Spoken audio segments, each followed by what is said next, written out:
November 7, 2024. Papabot. I hope nandyan din kayo sa magandang mga pangangatawan. Importante katawan.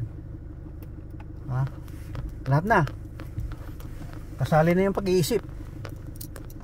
Okay? Kung talagang you are absolutely boastful, intolerant, unhappy, and tremendously dysfunctional, especially hindi ka gumagamit ng salitang GMRC, yun lang, God bless na lang.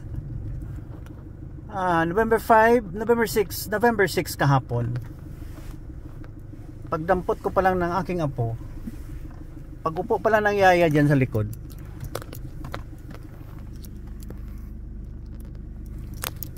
tinira ako ng impatient, absolutely dysfunctional driver.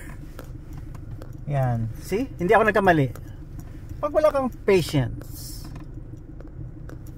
pag wala kang tolerance, road rage yan.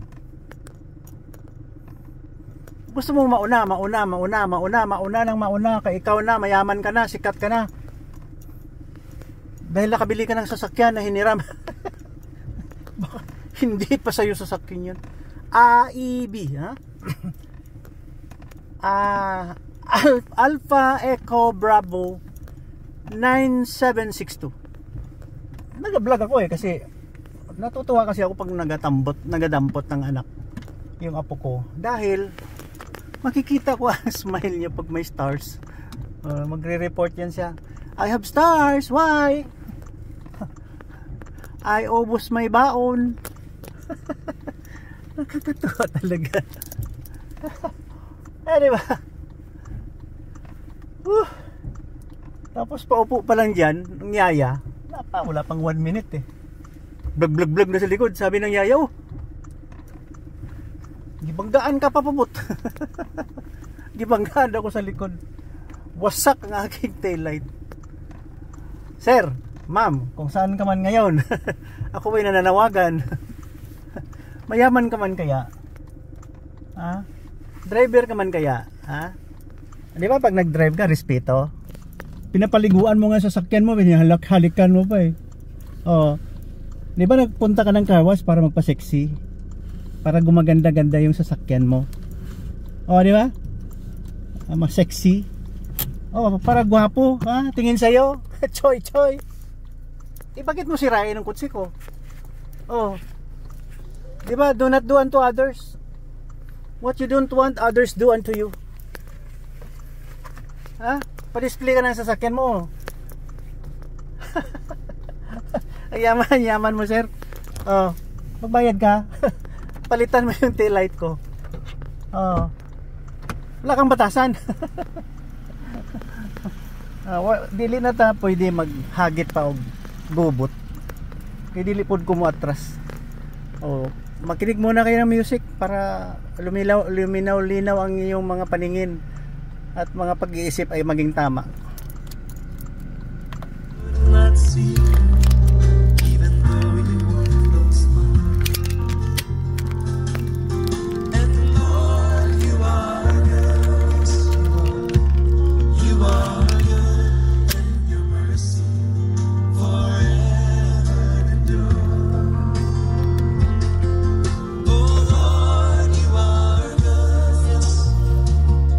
You are good and your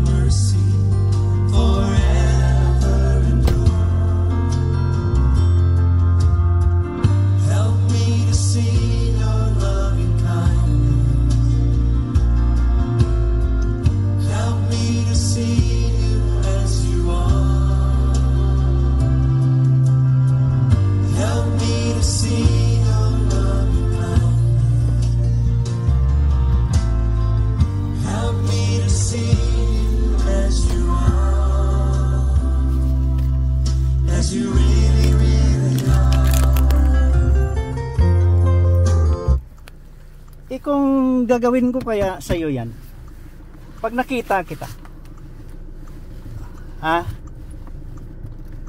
Oh, huwag ka magpakita ngayon dahil pwede. Ha? Dami kong sasakyan. Hindi mabilang.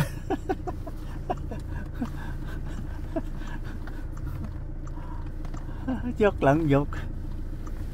Yabang mo. Wala kang patience. At saka wrong ang estimate mo. Wrong. Mali ang estimate mo eh. Okay, ang topic siguro natin ngayon, driving. May lisensya but not license to drive.